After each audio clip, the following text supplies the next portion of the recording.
होगा, बहुत कुछ होगा। लिखो, आ जाना, लिखो इंटरनेशनल ऑर्गेनाइजेशन, टॉपिक है इंटर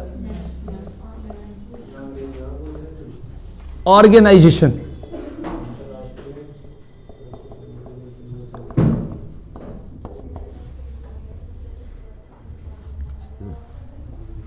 अंतरराष्ट्रीय संस्था। अब यहां से आपके पेपर में पूछा जाता है या तो हेडक्वार्टर या उसका सन, दो चीज है। जैसे बात करते हैं एडीबी, एडीबी तो आपसे पेपर में पूछा जाएगा एडीबी की स्थापना कब हुई या इसका हेडक्वार्टर कहां है। तो एडीबी का फुल फॉर्म होता है एशियन डेवलपमेंट बैंक। ठीक है जी, लिख लो एशियन डेवलपमेंट बैंक। ठीक है, बस इसका आइडिया आपको समझना पड़ेगा कि हाँ जी ये क्या है। एशियन डेवलपमेंट बैंक, एशियाई विकास बैंक भी कहते हैं इसको, और इसकी स्थापना जो हुई है 1966, 1966।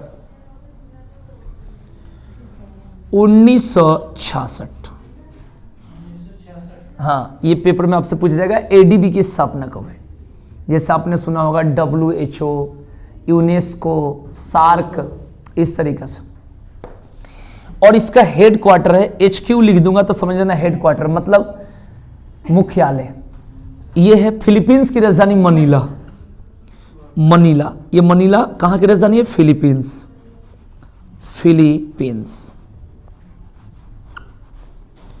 तो आपसे इंपॉर्टेंट ये है कि एडीबी, ठीक है ना, एशियन डेवलपमेंट बैंक, इसकी स्थापना 1966 और हेडक्वार्टर मनीला, फिलीपींस की राजधानी।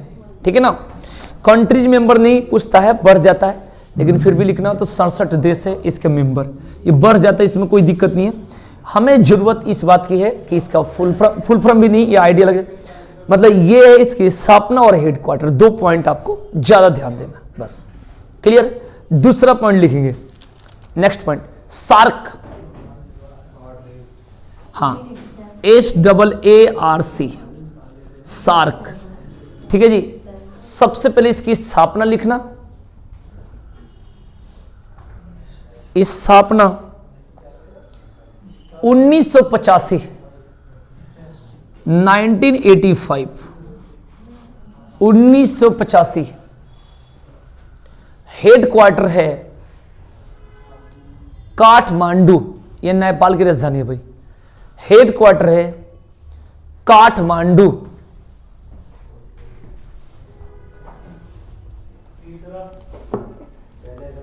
ठीक है जी, इस बात को ध्यान रखना भाई, फुल फॉर्म की जरूरत नहीं है, लेकिन मैं थोड़ा सा बता दूंगा, मैं तो बताऊंगा ही। South Asian Association Regional Corporation. ठीक है जी, लिख दो। ठीक है ना,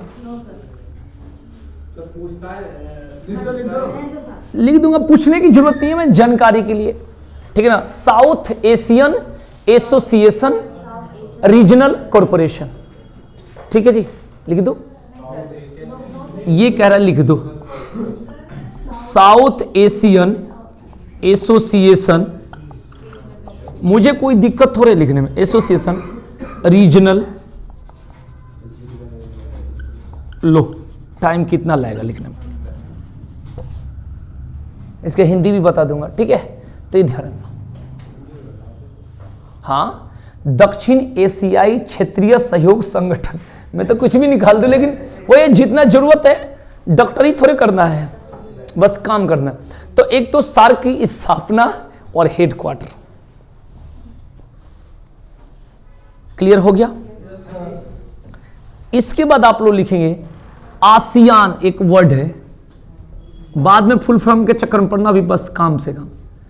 आसियान, इसको आसियान पढ़ते हैं, ASEAN, आसियान। इसकी स्थापना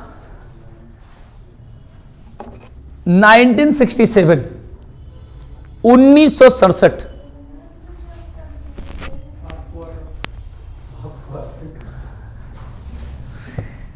हेडक्वार्टर है जकार्ता,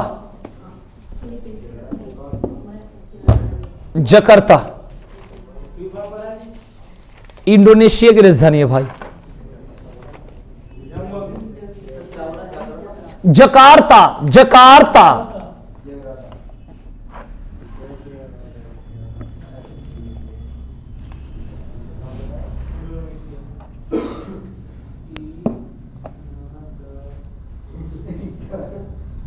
क्लियर, क्लियर। इसका फुल फॉर्म होता है association of south east Asian Nations. बस आप खाली समझ जाओ, इसका मैं तो फुल फॉर्म बोल दिया तो रिकॉर्ड हो गया, ठीक है जी। अरे सबसे मेन चीज होता है, देखो हम तो बहुत कुछ चाहते हैं कि पूछ ले और सब चीज चाहते क्लियर हो, होता कुछ भी ना, ठीक है ना। इस बात को देखना, किसी भी चीज को पढ़ने का अंत पहले तो एक क्लियर कर ले भाई, हमने बोल दिया रिकॉर्ड हो गया, बाद में वीडियो देख लेना, तो हो तो गया। मेन चीजें क्या है कि इसका स्थापना और हेडक्वार्टर इसमें इंपॉर्टेंट है, ठीक है जी। हम तो चाहते बहुत कुछ, हम तो चाहते कि बैठे बैठे डीएम बन जाए, ठीक है, हम तो कुछ भी, लेकिन चाहने से थोड़े हो जाता है, ठीक है जी। इस बात को ध्यान रखना। जब तो कोई भी व्यक्ति वो कहता नहीं हम तो चाहते छोटी नौकरी, वो तब तक कहता है क्योंकि उसको लगता है छोटी भी नहीं मिलेगी। आप गाड़ी खरीदने का तब तक कहते हैं जब आप तक आपके पास गाड़ी, जैसे गाड़ी होगी तो सोचोगे कि भाई उससे बड़ा। कोई कहता नहीं हम इसी से खुश है, खुश इसलिए है क्योंकि खरीद नहीं पाओगे। बात क्लियर है।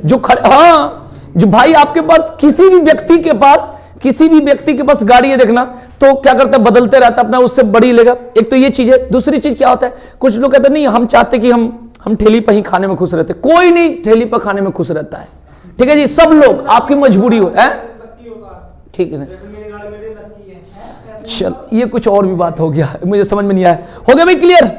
अब लिखेंगे ओपेक।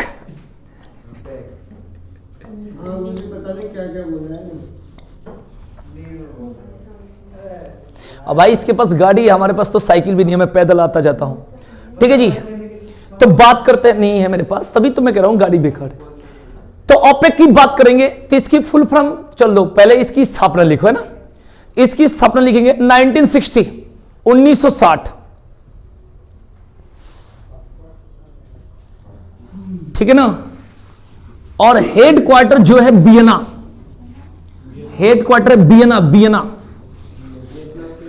नहीं, वो हनोई है, हाँ, वर्ल्ड की पूरी राजधानी याद है। वियना जो है ये ऑस्ट्रिया की राजधानी है। कहां की? खाली ऑस्ट्रिया, ऑस्ट्रेलिया नहीं बोला हूं। ऑस्ट्रेलिया की राजधानी कैनबरा होता है, मैंने बोला Austria, Austria,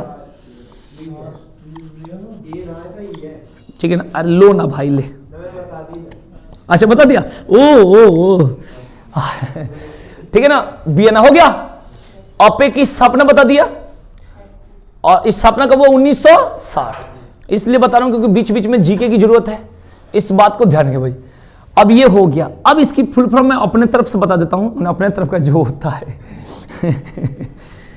organisation of petroleum exporting country. ये सोचते हैं कि मैं कुछ बना रहा हूं, इस हिसाब से देखते हैं। Organisation of petroleum exporting countries, organisation of petroleum exporting countries. क्या हाल है भाई? ठीक है, नमस्ते भाई, नमस्ते, नमस्ते, बैठो, हाँ बैठो। Organisation of petroleum exporting countries, ठीक है, इस बात को ध्यान रखना भाई। अब लिखेंगे इसके बाद नेक्स्ट पॉइंट लिखेंगे ब्रिक्स, लिखेंगे ब्रिक्स, BRICS। क्लियर? इस बात को ध्यान रखेंगे भाई। अब यहां पर ध्यान रखेंगे सबसे पहले कॉन्सेप्ट को, ठीक है। अब ब्रिक्स में पहले फुल फॉर्म इसका इंपॉर्टेंट है, ये देश का नाम है, देश का नाम है। बी से बना लो ब्राजील, खींच के लिखो, बी से ब्राजील,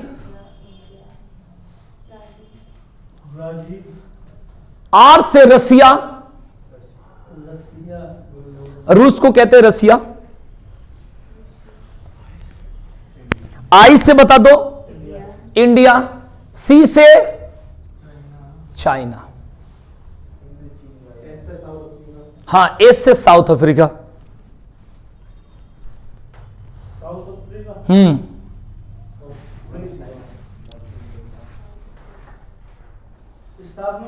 ठीक है, इसमें थोड़ा सा माने क्लियर समझना पड़ेगा। ये जो ब्रिक था पहले नाम क्या था, तो इसकी स्थापना हुई 2001 में, कब हुई, और 2010 में बन गई क्या चीज, बोलो, ब्रिक्स बन गई। तो ये बात को थोड़ा क्लियर रखना, मतलब आपको हो गया, हाँ समझ जाना बात को, पहले ब्रिक था और 2010 के बाद क्या होगा, ब्रिक्स बन गया।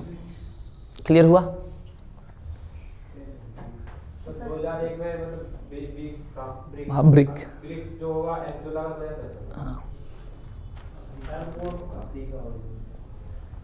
हो गया भाई, क्लियर। इसके बाद लिखेंगे यूएनओ, खाली आप लोग को हेडक्वार्टर और सन इंपोर्टेंट है। यूएनओ नहीं, इसमें देश है ना, सम्मेलन होता है ना। यूएनओ इसका नाम तो सुने होगे। इसकी स्थापना 24 अक्टूबर 1945 को हुई थी, 24 अक्टूबर 1945। हाँ बता देता हूं कि नहीं, सम्मेलन होता है, चाइना का पार्ट, मैंने उस तरीके से कहा, बता दूंगा, इसके बारे में समझा दूंगा कभी बढ़िया से। इधर देखो पहले, यूएनओ, यूनाइटेड नेशन ऑर्गेनाइजेशन, ठीक है जी, सुने होंगे। संयुक्त राष्ट्र संघ, ये भी सुने होंगे। स्थापना बता दिया, हेडक्वार्टर है न्यूयॉर्क, और ये कहां पड़ता है, अमेरिका में।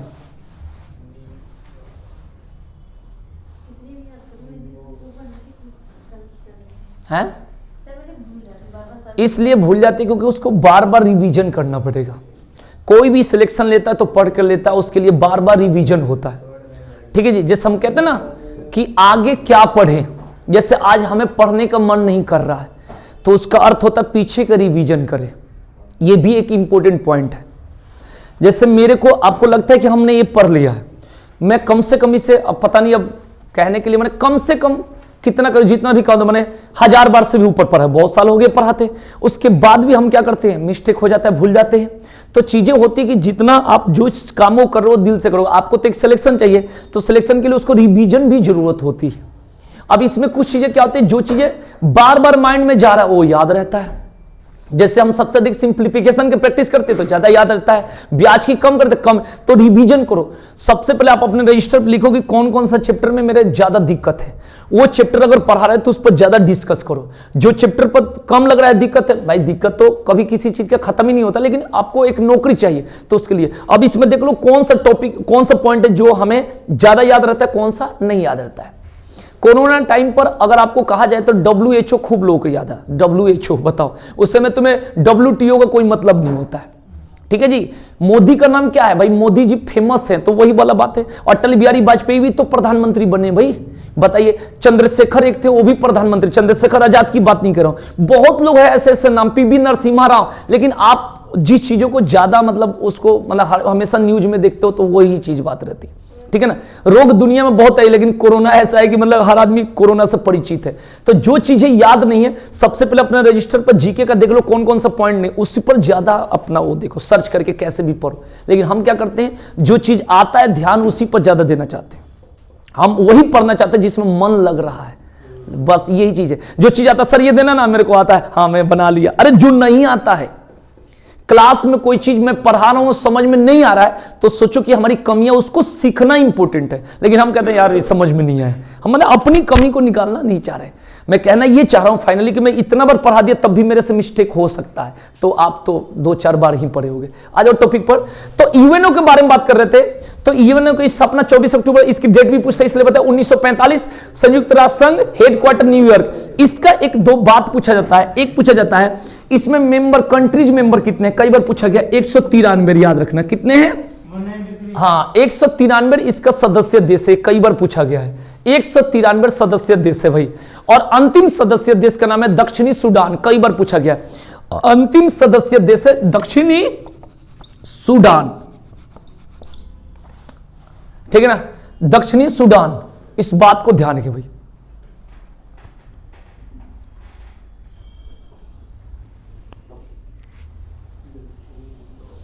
क्लियर हो गया।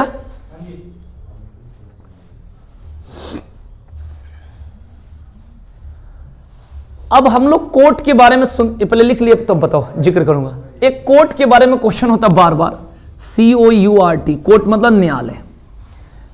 आपको लिखना नहीं है, थोड़ा समझना है, लिखना तो एक ही लाइन है, मैं पहले समझाना चाहता हूं जो हम लोग संविधान में पढ़े होंगे। आपने पढ़ा होगा कि संविधान में हाई कोर्ट जो है, तो हाई कोर्ट की बात करेंगे तो हाई कोर्ट के बारे में आर्टिकल 214 और 216, अगर मेरे से पढ़े होगे तो, या कहीं भी पढ़े होगे तो, एक तो ये इंपॉर्टेंट है। दूसरी बात होती है कि जो हाई कोर्ट है वो भारत में अभी 25 है, कितने हैं? उसके बाद सुप्रीम कोर्ट बताए होंगे, तो सुप्रीम कोर्ट के बारे में आर्टिकल 124 में है। कौन सा आर्टिकल 100? और भारत में जो सुप्रीम कोर्ट यानी दिल्ली में जो सुप्रीम कोर्ट है, इसकी स्थापना 1950, ठीक है, आर्टिकल 124। उसके बाद सबसे पहले जो सुप्रीम कोर्ट कोलकाता में जब बना था 1774 में, कब बना था? 1774। ये टॉपिक यहां नहीं है लेकिन जिक्र कर देता हूं, रिकॉर्ड हो जाएगा तो कभी भी देखते रहोगे, इसलिए मैं बता देता हूं। तो 1774 ये बात हमने बताया।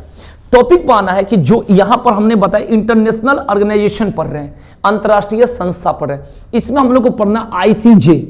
मतलब ICJ का मतलब होता है एक हो गया आपका डिस्ट्रिक्ट कोर्ट, ये सब हो गया, ये तो हो गया हर जगह। उसके बाद हम लोग को हाई कोर्ट पढ़ना होता है, हाई कोर्ट पढ़ते हैं, जैसे यहाँ का इलाहाबाद में है, ठीक है जी। और एक सुप्रीम कोर्ट हो गया, और सुप्रीम कोर्ट के आगे ऊपर कौन होता है? ICJ, international court of justice, अंतरराष्ट्रीय न्यायालय, ठीक है जी। मेरा टॉपिक इसी पर पहुंचाना था तो नीचे से पहुंचा रहा था। एक तो डिस्ट्रिक्ट कोर्ट हो गया, उसके ऊपर हो गया हाई कोर्ट हो गया, उसके ऊपर कौन हो गया? सुप्रीम कोर्ट, जो न्यायपालिका जो पढ़ते हैं जुडिशियरी, तो इसकी क्रम है, ये तो बात पढ़े थे, तो क्रम है। तो जैसे कहा जाता है तो उसके ऊपर कौन होगा? इंटरनेशनल कोर्ट ऑफ जस्टिस, अंतरराष्ट्रीय न्यायालय। तो अभी हम इसके बारे में पूरा डीपली नहीं पढ़ा रहे, खाली हम लोग सन और वो पढ़ रहे, ठीक है ना, इस बात को ध्यान रखना। तो इसकी जो स्थापना अंतरराष्ट्रीय न्यायालय, इंटरनेशनल कोर्ट ऑफ जस्टिस, इसके स्थापना हुई 1946 में। कब हुई? 1946 में। और हेड क्वार्टर है हेग में। हेग कहां की राजधानी है? नीदरलैंड की राजधानी। कहां का? नीदरलैंड की राजधानी हेग है। तो आपको दो बातें लिखना है, इसी के लिए मैं इतना समझाया, आप लिख लो।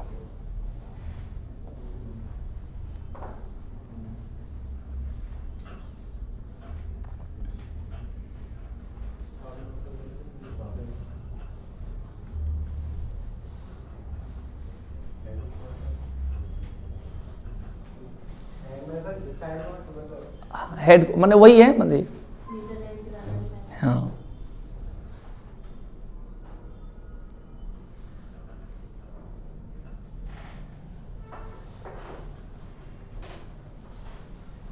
हो गया भाई, क्लियर हो गया। इसके बाद हम लोग को जो पढ़ना है एपेक पढ़ना। हम लोग पीछे पढ़े थे OPEC, organisation of petroleum exporting countries, उसका हेडक्वार्टर पढ़े होंगे वियना। कहां पढ़े थे बताओ, चिट करके देखो, वियना। और अब हम लोग पढ़ रहे हैं एपेक, APEC। फुल फॉर्म तो थोड़ा वैसा है, एशियन पैसिफिक इकोनॉमिक कोऑपरेशन। हम तो कुछ भी बना देंगे। यहां से इंपॉर्टेंट दो पॉइंट है, एक तो सन और एक हेडक्वार्टर, ठीक है जी। तो लिखिएगा इसका मतलब स्थापना एपेक का 1989, 1989, ठीक है। और हेड क्वार्टर है आपका सिंगापुर। सिंगापुर की राजधानी सिंगापुर ही है भाई, ठीक है ना। हाँ,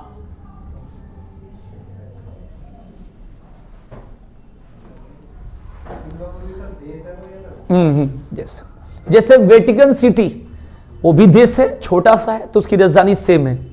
सुनो ना, मकाऊ की राजधानी मकाऊ सेम है, कुछ कुछ है जिसका सेम है। इस तरीका से जैसे हम लोग पढ़ते हैं ना एशिया महाद्वीप, तो उसमें पढ़ते हैं भारत की राजधानी नई दिल्ली, सुनो ना, पाकिस्तान की राजधानी इस्लामाबाद, फिलीपींस की राजधानी मनीला। तो ये उसी में है, एशिया महाद्वीप की बात चल रहा है, यही तो मैं बताना चाह रहा हूं, ठीक है ना। भारत की राजधानी कैसे पढ़ते हो? नई दिल्ली। पाकिस्तान का कहां पढ़ते हो? इस्लामाबाद। फिलीपींस की कहां पढ़ते हो? मनीला। इराक का बगदाद, ईरान का तेहरान, उत्तरी कोरिया का त्यांगयांग, कतर का दोहा, कुवैत का कुवैत सिटी, कंबोडिया का नाम पे, चीन का बीजिंग, जापान का टोक्यो, ठीक है ना। उसके बाद तुर्की या तुर्की बोलते हैं अंकारा, थाईलैंड का बैंकॉक, ठीक है ना। उसके दक्षिणी कोरिया का सियोल, ये सारा चीजें कहां है? एशिया महाद्वीप में। मतलब कहने के लिए 44 बोल देते हैं, लेकिन टोटल 48 देशों के आसपास है। किसमें? एशिया महाद्वीप में। इस बात को ध्यान रखना। तो भारत में अगर ये भारत की मैं पेपर अगर कोई भी दे रहे हो तो इसमें एशिया महाद्वीप के देश का आ जाता है। इस बात को ध्यान रखना, ठीक है जी। इस कंसेप्ट को ध्यान रखें भाई, क्लियर। और इसका एक तो जितना एशिया महाद्वीप के देश, एक तो राजधानी याद रखो और दूसरा करेंसी याद रखो। और जो एशिया महाद्वीप से बाहर के देश है, जैसे आप मान लो कुछ भी बोल दो स्पेन, तो ये सब की राजधानी पता होनी चाहिए। मैड्रिड, स्पेन की राजधानी कहां है? मैड्रिड। इस तरीका से जैसे और भी बहुत सारा होता है। बरमुडा, तो राजधानी का हैमिल्टन। ऐसे से बहुत मिलेगा जो आपको इस तरीका से कंसेप्ट होना चाहिए। करेंसी में रुपया कहां कहां का है, ये भाई ने पूछा है। तो भारत, पाकिस्तान, नेपाल और श्रीलंका। भारत, पाकिस्तान, माने ऐसे रुपया जैसे जैसे माने एकदम रुपया जैसे रुपया जैसा है। बाकी रुपया तो बहुत जगह, जैसे अफगानिस्तान का रुपया, माने ये रुपया वैसे जो भारत का पड़ोसी है, भारत, पाकिस्तान, नेपाल और श्रीलंका। तो इस तरीके इनका प्योर क्या है? रुपया। इस तरीके से बाकी सब जगह का अलग अलग है, ठीक है जी। नहीं कोई भी पूछो उससे हमें कोई डरना, डरता कौन है? जो पढ़ाई नहीं होता, हम तो पढ़ाई किए हैं ना, ठीक है। इससे कोई दिक्कत नहीं, बस होता है ना कि इसलिए मैंने बता दिया, क्योंकि जैसे हो सकता है लगभग मेरे को तो सारा राजधानी याद है वर्ल्ड का, लेकिन हो सकता है कि एक दो नहीं है, लेकिन पेपर में जितना आता है उतना तो याद पक्का होगा। तो आपको पेपर पास करना टारगेट है ना। हर इंसान की बात का तो जवाब नहीं दे सकते। लोग एक गौतम बुद्ध का जन्म पूछ दे और कुछ भी पूछ दे वो बता दोगे, लेकिन कुछ ऐसी बात पूछेगा उल्टी जो आपने ना किताब पढ़ा, तो ही तो हो गया बिना मतलब वाली बात। तो हमें तो किताब में जो है वो तो हम पढ़ रखे और किताब वाले पर भी भरोसा रखते, किसी के बनाए गए बात पर। तो जो एशिया महाद्वीप के जो देश है ना, ये इसका आपको पता होनी चाहिए। इसलिए मैंने इस बातों का जिक्र इसलिए कर दिया। भाई ने सिंगापुर बाहर, तो जैसे लग रहा है सिंगापुर पूर्व लिखा है ऐसे, तो इसलिए मैंने बताया कि वो भी दे। जैसे वेटिकन सिटी है, मैंने बताया, तो विश्व का सबसे छोटा देश है, सबसे छोटा देश है। तो छोटा देश है, लेकिन है तो देश उस तरीका से देश है। अब पाकिस्तान से यूपी का अर्थव्यवस्था और जनसंख्या अधिक हो जाए, लेकिन यूपी देश थोड़े है, यूपी तो क्या है? राज्य है। इस बात को ध्यान रखना। तो पाकिस्तान तो देश है ना, इस तरीके से आपको समझ। और इंडिया सबसे बड़ा देश बन गया हर तरीके से नहीं, मतलब जनसंख्या के हिसाब से, ठीक है जी। चाइना को एकदम पछाड़ दिया। चलिए भाई, तो हम लोग ये पढ़ लिए भाई। अब एक पढ़ेंगे तुम्हारा WHO, ये लिख लो लास्ट, WHO, ठीक है जी। इसका फुल फॉर्म तो जानते ही हो, वर्ल्ड हेल्थ ऑर्गेनाइजेशन, विश्व स्वास्थ्य संगठन। और इस स्थापना 1948, और एक और बता दो जेनेवा, हेडक्वार्टर कहां भी? जेनेवा। 1948 भाई।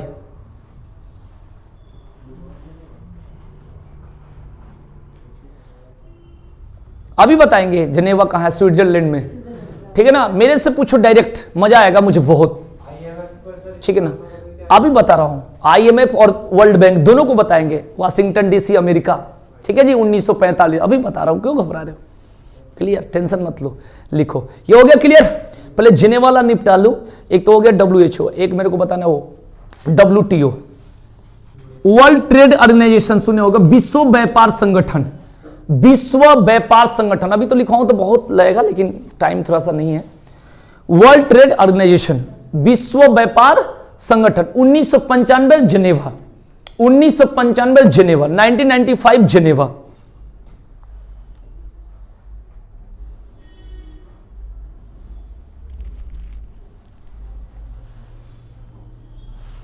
ठीक है जी,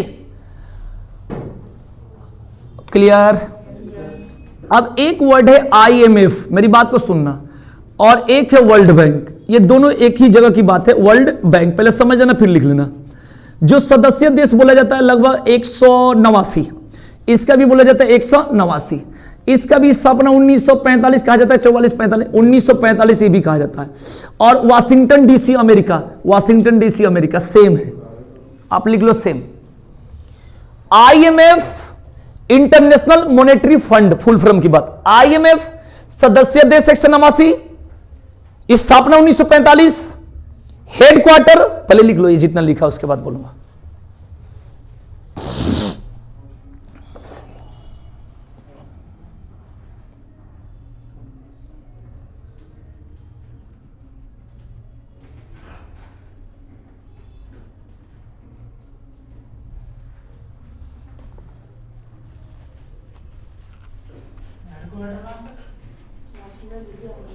लिख लो, मैंने बोला था वाशिंगटन डीसी अमेरिका। अमेरिका की राजधानी है ना। डीसी का भी फुल फॉर्म बता दूंगा, डिस्ट्रिक्ट ऑफ कोलंबिया, वहां का फुल फॉर्म होता है।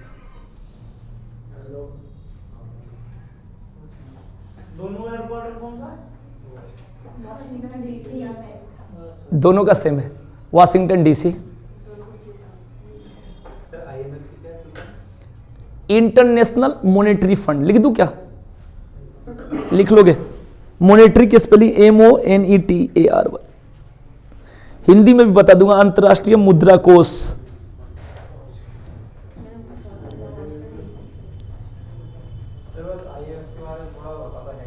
किसका? 189 देशों का समूह है, जिसमें जितना जैसे मुद्रा से संबंधित, और एक तो इसका होगा वर्ल्ड बैंक, जितना पैसा से संबंधित, जितने कार्यों की, जितने मतलब जिम्मेवारी रखता है, जितने इसमें देश मेंबरशिप है, उसके बारे में ध्यान रखेंगे। जैसे हमने पढ़ा कि यूएनओ के बारे में 193 देशों का समूह पढ़े, तो इसका हेडक्वार्टर जो है, तो इसकी जिम्मेवारी होगी कि इतना देशों में कोई दिक्कत होगी तो सारे चीजों का, समस्याओं का निपटारा कौन करेगा? यूएनओ करेगा। उसी तरीके से मुद्रा से संबंधित जितनी बात होगी सारा नहीं, मैंने अब अपनी मर्जी से तुम कह दो, कहीं गलत उलट पड़े होगे तो अलग चीज हो। उसमें सबसे पहले कहा होगा कि देखना होता कि अर्थव्यवस्था किस देश का कितना अच्छा है। होता क्या है कि सबसे अधिक जीमा, जैसे इसका जो अध्यक्ष बने थे क्रिस्टिनो लेगार्डो, ये जितना ये जो बनते हैं ना, ये अमेरिकन सबसे ज्यादा, क्योंकि उनकी पूंजी, उनकी मतलब पावर, उनकी सब चीज अधिक है। तो सारा चीजों पर जैसे इंडिया की जरूरत पड़ेगा, तो इंडिया पहले देखेगा ना अर्थव्यवस्था किसकी मजबूत है, तो मजबूत वाले देख लो, वही उसका अध्यक्ष है, इसलिए वहां पर इंपॉर्टेंट होता है। जितना मेन पावर वाला कंट्री है वही होता है, इस बात को ध्यान रखना। ठीक है जी। पाकिस्तान भी है, पाकिस्तान को भी चाहिए, लेकिन पाकिस्तान का सिस्टम देखी जाए कितना अच्छा और कितना बुरा है, इस बात को ध्यान रखना। लेखा जोखा का रूल होता है कि कितने परसेंट पर क्या आपने, जैसे आरबीआई से किसी बैंक को कर्ज लेना है, तो पहले अपना तो देखना पड़ेगा कि उनको बैंक को देने का वो डूब तो नहीं रहा है, वो वाली बात होती है। बैंक जो किसी कस्टमर को देता है तो वो भी तो देखता है कि डूब नहीं रहा है, इस बात को। तो हाँ, मैंने सारा चीजों को देखा जाए, जैसे repo rate, reverse repo rate जो पढ़ते हो, ठीक है जी। तो ये पॉइंट सबसे पहले वो करता है। जैसे हम लोग कहते हैं ना कि बैंक से आपको लोन मिल जाएगा, कहीं से कुछ भी मिल जाएगा, आइए ट्रैक्टर लीजिए मात्र 999, ऐसे ऐसे ऑफर दे देते। जब जाओगे तो एक सामान्य व्यक्ति जिसके पास कुछ नहीं मिलता, इस बात की गारंटी है, आप इस बात को ध्यान रखना। और जिसके पास सारा चीजें बिल्कुल मिल जाएगा, वही बात है। जैसे कहा जाता है, जैसे हमें लेना है गाड़ी, लेना कोई भी गाड़ी, तो आप एक सामान्य को नहीं मिलेगा। सामान्य मतलब आप समझ जाना कि जिसके पास प्रॉब्लम होगी उसको कहां मिल पाएगा, नहीं मिलेगा। बैंक उसी को देता है कि हमारा पैसा डूबना नहीं चाहिए। तो वही चीज, जैसे हम आसानी से बोल देते नहीं, उसका अर्थव्यवस्था देखी जाती है कि आपका लेवल क्या है। जैसे भारत आप देखोगे किसका अर्थव्यवस्था का देखा जाता है, सबसे अधिक परिश्रमी लोग जापान को बोला जाता है। सबसे अधिक परिश्रमी किसको? जापान को। इंडियन में तो खेत में काम करते हैं फिर भी बोला जाता है। सबसे ज्यादा धनी शहरी जो शहर के नाम हो जाता है, कतर को बोला जाता है। कतर, जो दोहा कतर है तो दोहा कतर, कतर ऐसा देश है तो उधर कतर देश में बोला जाता है। अर्थव्यवस्था में 5वें नंबर पे इंडिया आ गया है। तो आप देखोगे किस लेवल से। तो ये क्या होता है कि मेंबरशिप को देखी जाती है कि कितना भारत को जरूरत है, कितना ये है, उस हिसाब से लेन देन होता है। ठीक है जी, ठीक है ना। ठीक है, चाइना हो गया, अमेरिका हो गया, रशिया हो गया, जापान हो गया, इन लोग का एक अलग ही हिसाब है। ठीक है जी। बाकी तो इंडिया बोल रहा है हर जगह 1 नंबर पर, तो मान लो 1 नंबर पर, पेपर में टिक मत मार देना। ठीक है जी, ये बात क्लियर हो गया। तो बहुत सारे पॉइंट पढ़ा दिया, अभी बहुत पढ़ाना है तो पढ़ा दूंगा फिर आगे। ठीक है, इतना ही रखने दे। 10 पॉइंट हो गया कि नहीं हो गया? हाँ 12 काफी, क्योंकि टाइम भी तो कुछ हो रहा होगा।